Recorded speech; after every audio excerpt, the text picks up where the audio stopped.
Now I have to tell you something that I forgot to tell you about Berlin.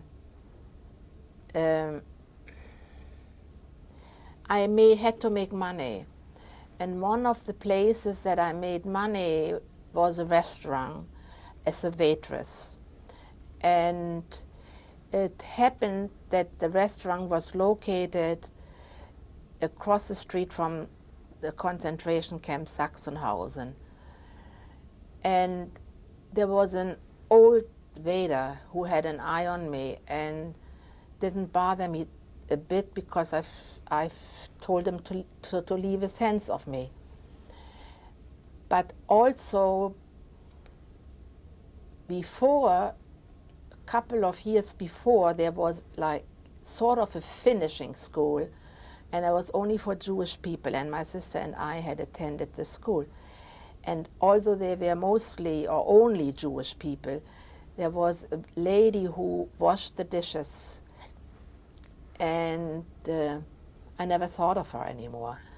But I had met her one day in this little suburb of Berlin, and she said, "Oh my God, you're here, how come?" And I didn't say anything. And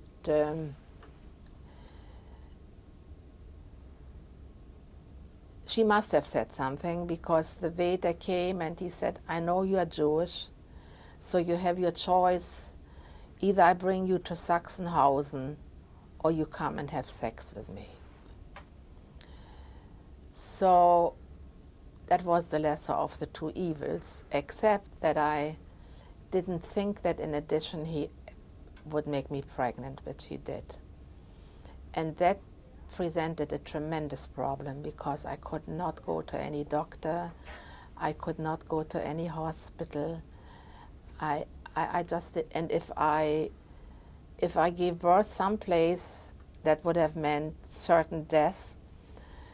So somebody had said to me, "You know, there is a midwife. You could go to her, she will inject your uterus with soap, and you will have an abortion."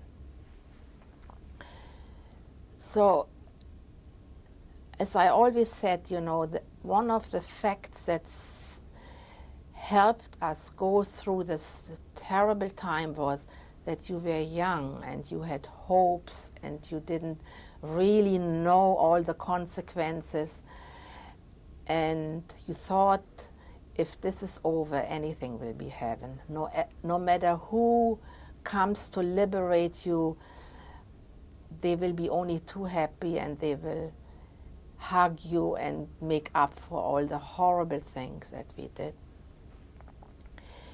So I went to the woman, she gave me an injection, she said, "Go home, and whatever comes out, if something comes out, bring it to me." Well, nothing came, and I had to go again, and she gave me, I think, 2 or 3 injections in a matter of weeks.